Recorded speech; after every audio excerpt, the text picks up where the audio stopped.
Hello everyone and welcome back to my YouTube channel with another useful and informative video. So guys, in this video I'm going to show you how to fix iOS 27 update not showing issue on your Apple device. So guys, if you want to install iOS 27 on your Apple device, here I will show you how can you get this. So guys, this is very basic and simple. So guys, first of all you have to simply go back to your home screen, and now you have to simply open settings on your device first, and then you have to simply go to general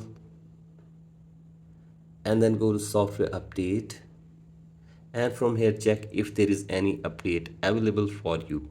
So as you can see, this iOS 27 update is available, and if it is not available on your device, then you have to simply tap on beta updates from here.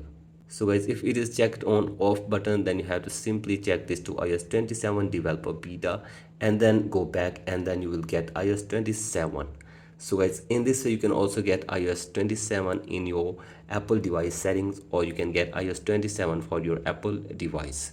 So guys, that's it for today's video. Hope this video helps you. Please like and subscribe to my YouTube channel as well. Thank you.